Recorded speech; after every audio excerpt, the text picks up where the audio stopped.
Hey guys, welcome back to Etherius Entertainment. As always, I'm James, and today I'm going to be reviewing Darksiders 3.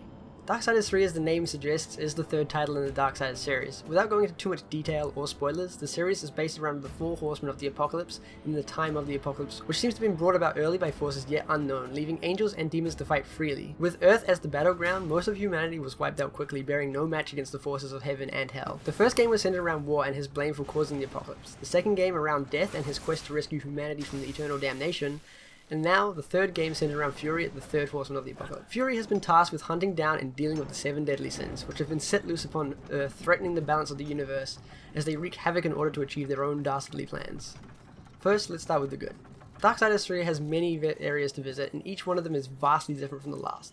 Not only in looks, but also with new challenging puzzles and enemies. This keeps you on your toes and makes uncovering a new area always exciting, never knowing what to expect or knowing what new enemy lurks in the shadows. From subways, to catacombs, to swamps, to vast underwater areas to explore, the game always looks and feels fantastic. Although the progression is somewhat linear, every environment has lots to explore and uncover, rewarding players for exploring side paths and returning to already visited locations with new abilities to access previously unreachable areas. The combat in Darksiders 3 is challenging but rewarding. Unlike the previous Darksiders games, where you could almost just spam attacks, Darksiders 3 has a bigger emphasis on dodging and countering.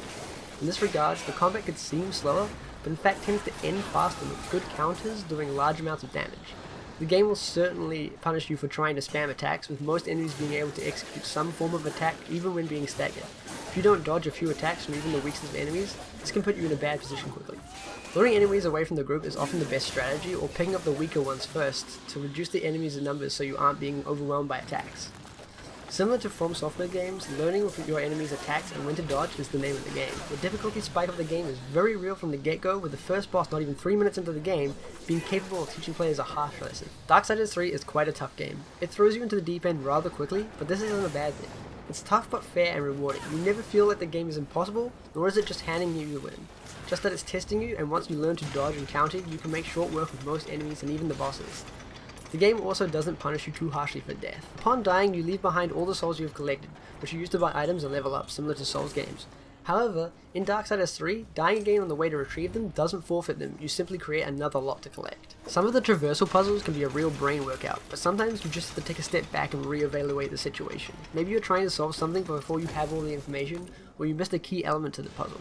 But solving them always gives you a sense of accomplishment. For the sake of avoiding spoilers, I won't be showing any of the 7 deadly sins who are the main antagonists of the game, but each of them is unique in appearance and in their fights. Again, learning their abilities and when to dodge is of the utmost importance, as they are capable of dishing out some really heavy damage, and with some of their combos potentially ending in your swift demise. I really like how they portrayed each of the sins and their domains, as they all felt truly different and fitting to the title of the 7 deadly sins. Now for the bad. This game doesn't have too much that I can actually fault on it, however the game has some bugs. For example, in recording this gameplay, I encountered a glitch where upon dying, I became a floating camera where half the level loaded and I could see outside the map. Glitches like this and similar are quite rare, but you may encounter one during the course of a playthrough. I must add this isn't game breaking, and if anything is rather funny, although it is annoying. It did revert back to normal after less than a minute, and I didn't lose anything or notice any lingering issues from the glitch. However, glitches like this can detract from the overall experience and leave you feeling like the game was unpolished or could have had a tad longer in testing phases of development. The only real gripe I had with Darksiders 3 was the loading within zones. Quite often, you'll encounter a momentary load while exploring, which can be as little as half a second or as much as 7 or 8 seconds, which breaks the immersion and also gets quite annoying throughout the game once you've encountered these countless times. These load times are more noticeable if playing on a PlayStation 4, but are reduced on a PS4 Pro or barely noticeable on a PlayStation 4 Pro with an SSD installed. Overall, this game is really good. If you enjoyed playing the first 2 games, or you enjoyed playing a game with a good level of challenge, I would recommend picking up this game, as apart from some minor load issues, the game is fantastic everywhere else. So overall, I would give Darksiders 3 an 8 out of 10. Thanks for watching, I hope you found this review helpful, and until next time, see ya.